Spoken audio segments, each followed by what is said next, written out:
Welcome. Baruch atah Adonai Eloheinu melech haolam asher kitshanu b'mitzvotav v'tzivanu la'asok b'divrei Torah. mean, Let's take a look at what we got here. Oop. Oh dear. Let's get rid of that. I had something on my screen that I didn't need. Okay. So let's take a look. Yes. I'm going to go back over what we had looked at yesterday, just in terms of this particular passage from Ketubot, and then we have Baruch Halevi Epstein. The Torah Temimah really gets into this, as you will see. All right, let's go into this. We're here. Vivarech Otam. He blessed them. This was, and we went back over this, and this had to do with the animals that the birds and the fish, etc., etc. Right? The birds, the fish and the birds. Tana bar Kappara. So bar Kappara taught, betula niseit b'revi'i. A virgin is married on the fourth day. Excuse me, betrothed on the fourth day of the week, that is on Wednesday. V'niv elet b'chamishi, and the marriage is consummated on the fifth day, on Thursday. Why? Ho'il v'ne'emara bo bracha ladagim, and that is because a blessing was stated to the fish. Shene'emar, as it states, Vivarech otam Elohim pru urvu, and God blessed them with a statement, be fruitful and multiply. So I'm going to give you just a little bit of a background. You may have seen signs of fishes, and fishes are a sign of blessing. Here we have a verse that supports that, because they cannot be seen. And you know about the Ein Hara, you know about the evil eye, and the evil eye actually is a belief that someone, it's got to do with someone seeing your success, or something really good that you have, and being filled with a spirit of jealousy, and somehow that spirit of jealousy being able to actually activate in some way to hurt you. But that's the evil eye. It's got to do with this spirit, this malignant spirit that a person may have towards you because of your good fortune. However, fish, because they are under the ocean, cannot be seen, and we know that they very often swim in schools. That many fish swim in large numbers, and that's the blessing. So it's also a type of sign against the evil eye. It represents these kinds of things. Fish represent that. And so we know that there are customs of consuming fish at certain times, etc., to symbolize good fortune and protection. So let's take a look at what he has to say. All right. Okay. And this is footnote Nun Zion, and that's right over here. Uvisamuch pasuk kavchet, and in the next verse, in verse 28, Darish she'almana, yes. There's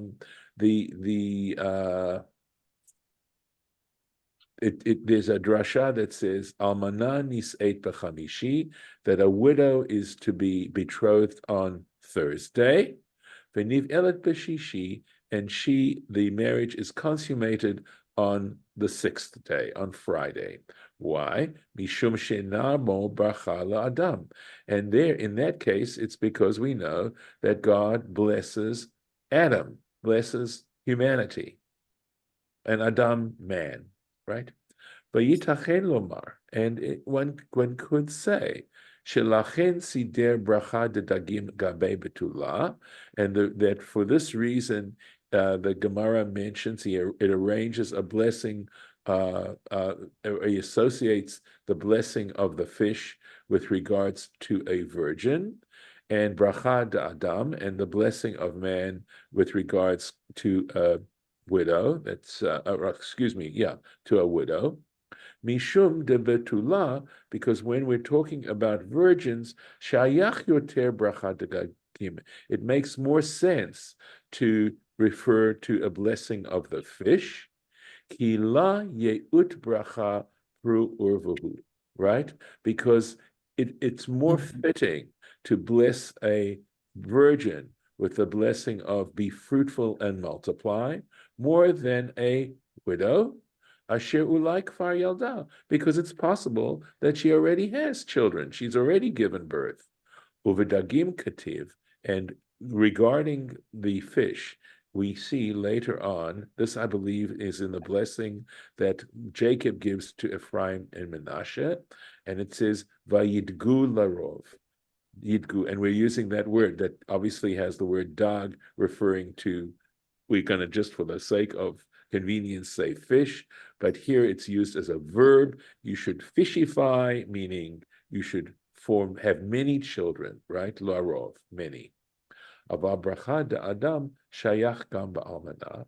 But with regard to the blessing of Adam, shayach gam almana, a widow also, it's fitting for a widow. Why? Mishum, why? And this I think is really, actually, I hope you will think so too. Deshem Adam, because the noun Adam, okay, or man, kolel zachar unekeva, because it includes both male and female, kemoshe katuv, as is stated, zachar unekeva bara'am, because later on towards the end of Parsha Bereshit, it says, male and female he created them, vayikra shmam Adam, and he called them Adam. He called them man. And okay, I think this means chapter 5, verse 2.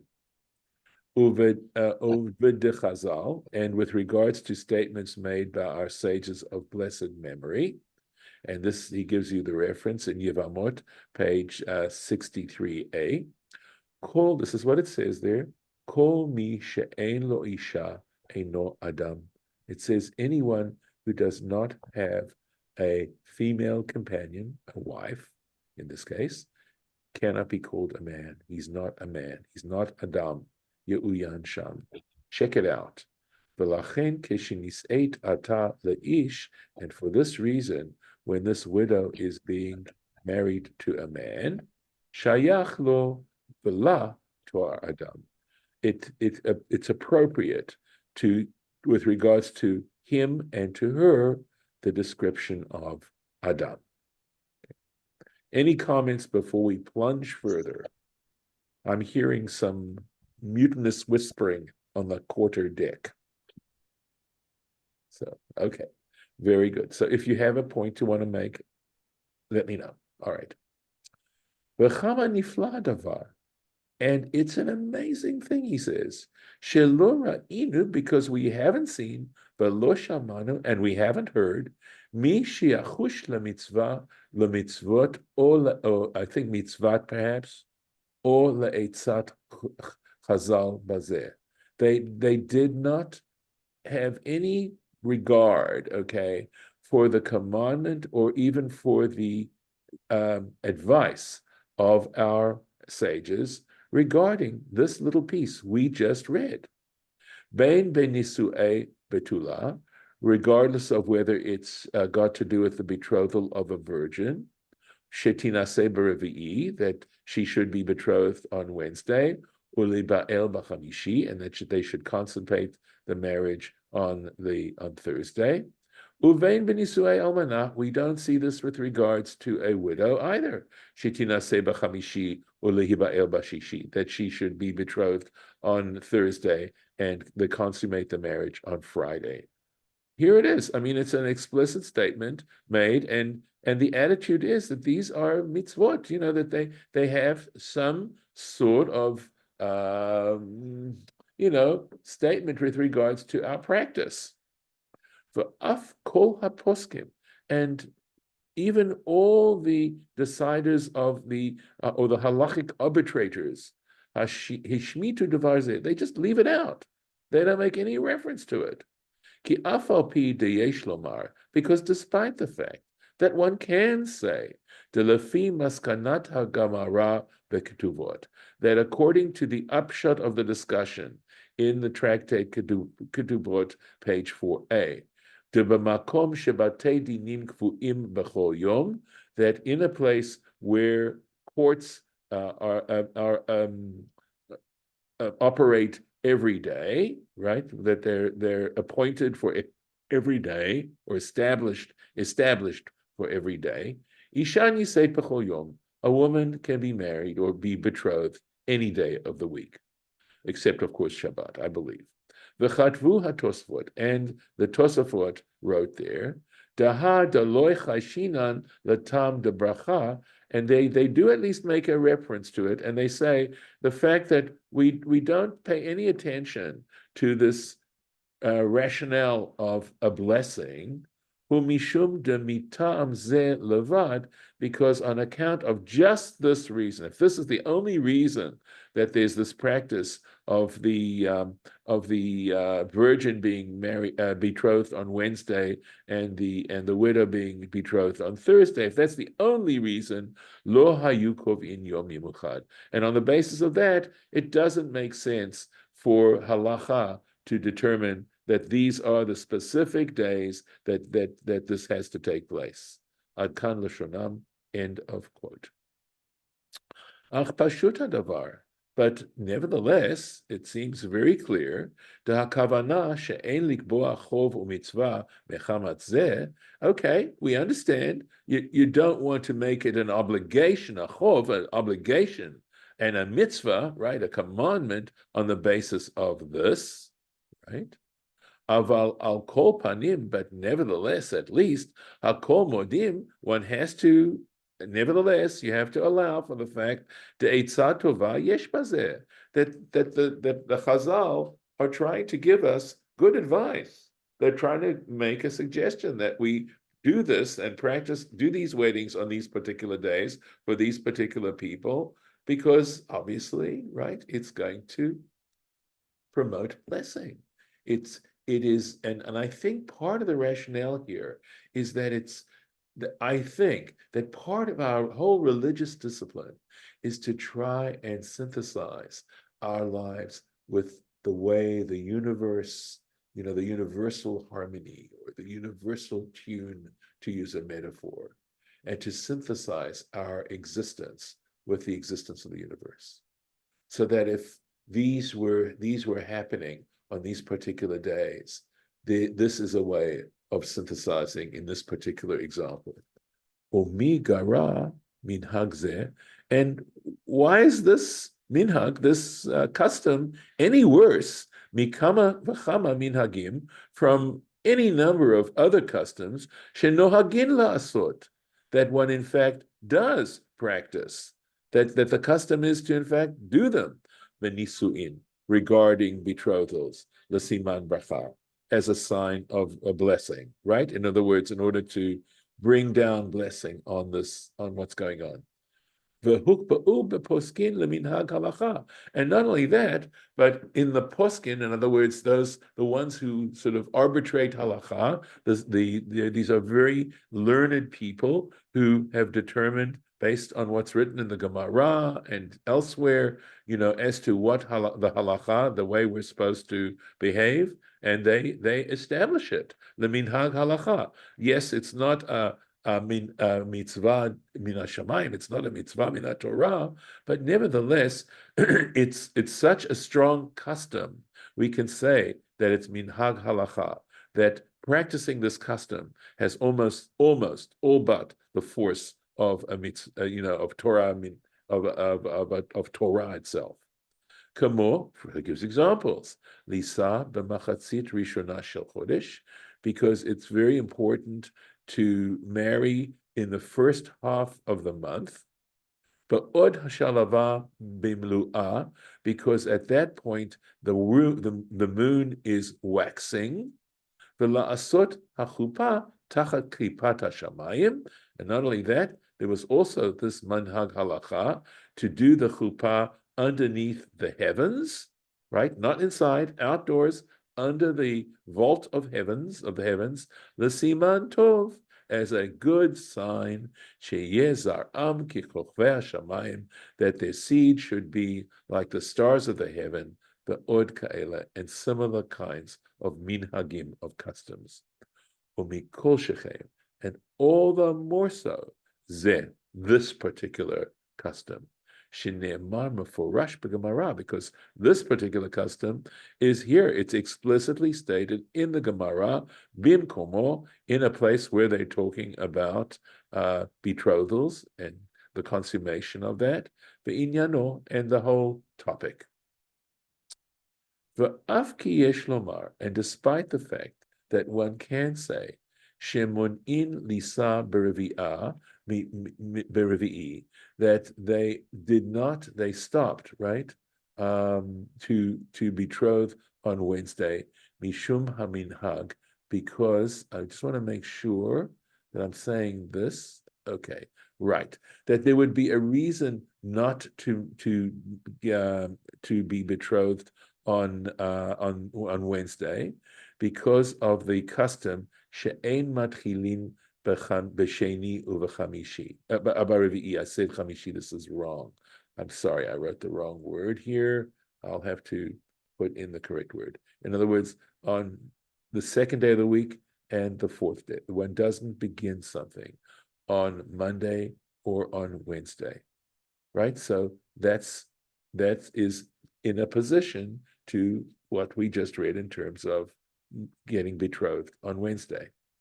And we already referenced this. We talked about this. The Pasuk Yudalid in verse 14, Ot Medchem, and it's his number of 48 in the footnotes. Achman Safin Levatel, but I think what this means is, and this I had difficulty, that's why I got this question mark here. I'm not sure what this phrase means. I did look it up. I tried to find, but I think it says, I think the point he's trying to make is, how do we, on what basis, right? How do we consider levatel minhag halacha shebetalmud? How is it possible, right, that we should annul, right, a minhag halacha, a halachic custom, Sheba Talmud, that's actually in the Talmud, mipnei minhag ba'alma levad, on the count of this general custom of not doing things on Monday or Wednesday. That's not starting something on Monday or Wednesday is not a minhag halacha. It's just like, you might want to think about it. But getting betrothed, right? We've just reading that it's a sign, it can be a sign of blessing. And not only that, but it's stated explicitly as to a specific activity, as opposed to this general activity, which is you don't start something, right? It's just general. And when it's specified, it adds a level of importance to it. For od, and not only that, ki halo efshar linaseh v'gam liba'el b'leil chamishi. Not only that, it's certainly possible to get married and to consummate the marriage on the eve of Thursday, or the night of Thursday. So, and whether or not we're talking about where he says lehina say, whether he's talking about the nisuin as opposed to the erusin. Let me make sure I've got the language going right, etc. Let's see. Let's go back a little bit. I want to see the language of it. Here we go. Yeah, nis 8. So there it is, right? We're using the same word. So he's saying, we could still go ahead and do that all Thursday night, right? Let's find the place again. Okay, let's find the right place. Yeah, okay, so here we go. So he's talking about this, about betrothing on and to consummate the marriage. So the hinase would be the erusin, the betrothal, and lehiba'el, that would be what we now call them the nisuin. Okay. And it can be done Thursday night. V'lachen nireh, and for this reason it appears, that any individual who wants to take seriously this good advice on the part of our sages of blessed memory, tov letzaref gam le'inyan nisu'ei betula, it would be a good idea to associate this with the issue of a virgin being betrothed. Hatam de bracha, that this reason de bracha de Adam, regarding the blessing for Adam, right? That's, if Thursday night is actually part of Friday, there's no problem there, right? Because Friday, sixth day, that was when man was created, and he was blessed. Shamru Gabe Almanah, that they said regarding a widow. And he says, Iyen, check out, Pasuk Kavchet, that is going to be verse 28. We're going to look at it there. Vahainu, and that is to say, Shetinase B'chamishi, that she should in fact be betrothed on Thursday. V'tiba'el b'layl hashayach l'shishi, and she should consummate the marriage at night which belongs, that is preceding Friday. Uva ofan kazeh, and in this particular manner. In other words, we could even though the Gemara states that she gets that with a virgin she's betrothed on Wednesday, okay, we certainly can do it because of the blessing of the fish, right? We can certainly on Thursday they're blessed. Okay. We can certainly do, if I'm not mistaken, if I've got this correct, right? We can certainly have her get betrothed on Thursday, just like a widow, and consummate the marriage on Friday because of the blessing of man. Okay, so there we go. And if this is the case, if in fact we're marrying the virgin, or rather we're having the wedding ceremony on Thursday, which is when the fish were blessed, and if she is consummating her marriage that night, which of course Thursday night, which belongs to Friday, she's getting the blessing both of the fish and of the man and of humans. Below kasha, and there's no difficulty here. Mashe Amar Bar Kappara, that the fact that Bar Kappara stated Shetina Sebe Revi'i, that she needed to be betrothed on Wednesday, V'tiba El B'chamishi, and that she should consummate the marriage on Thursday.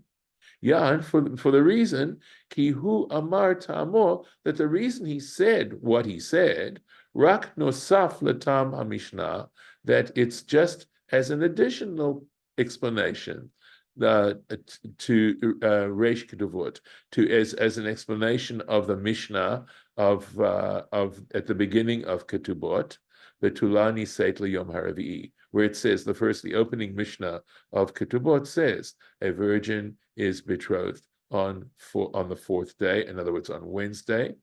Okay, Shepa'amim Shepa'amaim b'Shabbat, and in that case, the reason given in the Mishnah that she's betrothed on Wednesday is because twice a week, right? Batei dinim yoshvim b'sheni uv'chemishi, because the courts they would sit on Monday and on Thursday.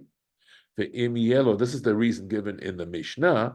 Ve'im yelo ta'anat betulim, and if he's concerned about the fact that she wasn't actually a virgin, yashkim lebeit din b'yom chamishi, he can then get up early and head to the court, the courthouse on Thursday. So in other words, what Bar Kappara is saying, he's simply adding another piece of rationale to what the Mishnah states explicitly. But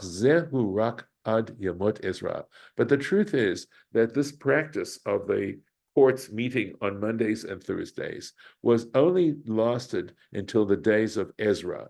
Shayu batei dinim yoshvim b'sheni v'chamishi, that the courts used to set up on Monday and Thursday. By the way, that's the reason, incidentally, that we read Torah during services on Monday and Thursday, because people would come in because these were market days, and that's why the courts were set up on these days. And so there was a much larger crowd.